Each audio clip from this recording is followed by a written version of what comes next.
Shalom, peuple de Dieu, shalom, le serviteur de l'Éternel, shalom aux disciples de Jésus-Christ. C'est bien moi, votre humble serviteur, le prophète Trésor Louzayamo de la Belgique. Je vous salue tous, que Dieu puisse nous bénir et je remercie le prophète Dim qui m'a encore témoigné son affection, son amour en me choisissant d'apporter cette parole. Alors, je me vite parler de la part du Seigneur au livre de Matthieu chapitre 8, verset 8. La Bible nous dit, le centenier répondit, Seigneur, je ne suis pas digne que tu entres sous mon toit, mais dis seulement un mot et mon serviteur sera guéri. Ici, nous voyons trois personnages. Jésus-Christ qui est le Sauveur, les centeniers qui intercèdent pour son serviteur, et le serviteur qui représente l'Église, qui représente les personnes qui sont encore en dehors de l'Église ou qui sont en dehors de l'espace où Jésus se retrouve. La Bible nous dit ici, à partir du verset 3, Jésus entre dans Capernaum. Capernaum, c'est village de Naoum, village de consolation. Et Jésus-Christ, qui est le consolateur, il arrive dans le village de consolation pour activer la consolation. Parce que c'était une ville, mais il y avait beaucoup de personnes qui vivaient là, qui n'étaient pas consolées. Alors, Jésus-Christ arrive, il voit soudain un monsieur qui arrive, un monsieur haut gradé, responsable de l'armée romaine. Il arrive, il dit, alors, il relate à Jésus-Christ, j'ai un serviteur qui est malade, j'ai un serviteur qui souffre. Ça fait longtemps qu'il est alité, il est paralysé, et nous n'arrivons pas à trouver une solution pour lui. Jésus-Christ dit, j'irai et je le guérirai.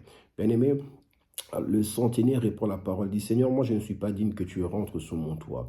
Dis seulement un mot et mon serviteur sera guéri. Ici, nous voyons le centenier joue le rôle d'intercesseur. Le centenier joue le rôle de Saint-Esprit qui intercède pour nous. La Bible nous dit, il se tient à la droite du Père pour nous délivrer ceux qui le condamnent, ceux qui étaient condamnés. Donc, dans le livre de Psaume chapitre 109, verset 31, vous allez le lire. Et dans le livre de Romains chapitre 8, verset 34 aussi, nous voyons le rôle de Saint-Esprit, nous voyons le rôle de Jésus-Christ, nous voyons le rôle de berger. Et ils sont là pour nous consoler, ils sont là pour nous soutenir, ils sont là pour nous aider.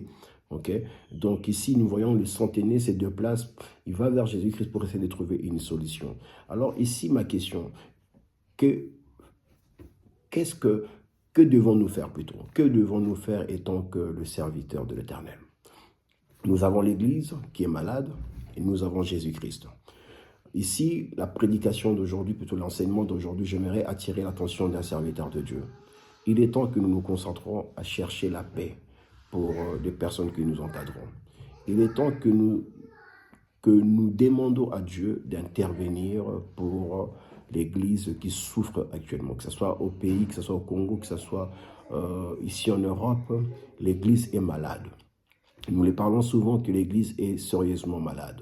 Alors, lorsque nous, les serviteurs de Dieu, nous rentrons en jeûne et prière, nous prions pour que l'Église puisse avoir la paix, puisse avoir la stabilité.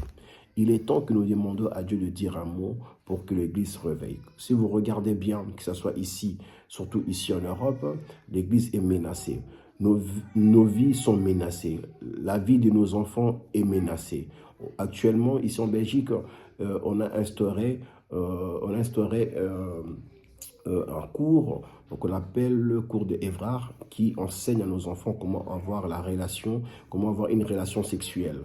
Donc c'est déjà très dangereux pour nos enfants. Ça commence déjà à partir de bas âge, à partir de l'école maternelle. Alors nous voyons que l'Église est très malade et le diable essaye d'affecter encore ou de neutraliser la force familiale ou l'éducation que les parents peuvent donner à nos enfants. Nous, maintenant, les serviteurs de Dieu, nous devons prier, demander à Dieu d'intervenir. J'aimerais vraiment dire à tous les serviteurs de l'Éternel, que devons-nous faire pour mettre fin à cela? Donc, nous devons dire, Seigneur, dis un mot pour que les choses changent. Seigneur, dis un mot pour que cette puissance qui est en train de monter, l'ordre mondial qui est en train de monter, ils sont en train de préparer même, bientôt vous allez voir, peut-être de l'année prochaine, c'est encore dans les coulisses, où ils sont en train de préparer ils sont en train de préparer une pandémie encore qui pourra encore perturber le monde, perturber encore la vie, la vie des habitants et de cette terre. Alors, c'est pour cela que je viens à travers cette parole, parce que nous n'avons pas beaucoup de temps. Je ne vais pas tout rester dans la Bible, mais j'aimerais vraiment nous enseigner quels sont le rôle des encadreurs, quels sont le rôle de prédicateurs, quels sont le rôle de responsables. Notre rôle, c'est de prier et mettre en abri toute personne qui cherche la vie, qui cherche le salut, qui cherche la vie sauve. Alors nous devons être comme ces sentinelles. Nous donnons des ordres à nos enfants, nous donnons des ordres à des personnes que nous encadrons. Mais Jésus-Christ a le pouvoir de dire un mot et la chose s'accomplir. J'aimerais vraiment, avec toute humilité, vous dire une chose. Le centenaire a compris que Jésus-Christ avait la parole. La Bible nous dit dans le livre de Jean, la parole était avec Dieu, la parole s'est fait chair, la parole est venue sur la terre. Toute chose qui a été faite avec la parole. Et dans toute chose qui a été créée, rien n'a été créé sans la parole. Et donc, dans la parole, il y avait la vie. C'est pour ça que quand nous cherchons, quand nous demandons une prolongation, nous demandons une longévité, nous demandons une sécurité pour nos vies, nous devons le demander à Jésus-Christ de Nazareth. Bien-aimés, je vais encore vous dire en tant que prophète, il est temps que le serviteur de Dieu, que nous mettons ensemble pour intercéder.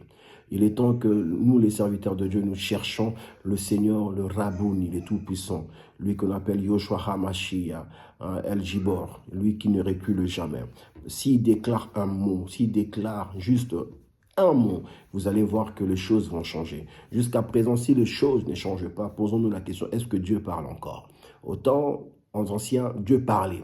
Et quand Dieu parlait, on voyait des choses, on voyait même des rois tomber parce que Dieu avait parlé. Aujourd'hui, si il y a encore il y a cette puissance qui monte encore, cela veut dire, cela on peut se poser des questions. Est-ce que Dieu parle encore? Est-ce qu'il y a encore des serviteurs qui cherchent encore vraiment que Dieu puisse parler, que Dieu puisse dire un mot? Et je sais que si nous nous mettons ensemble et que nous demandons Dieu de dire seulement un mot, le monde sera sauvé. Le monde recevra le salut. Le monde, plutôt, excusez-moi, connaîtra un changement. Je prie et je vous demande, par l'amour de Dieu bien-aimé, il est temps que nous nous mettons tous ensemble comme des intercesseurs.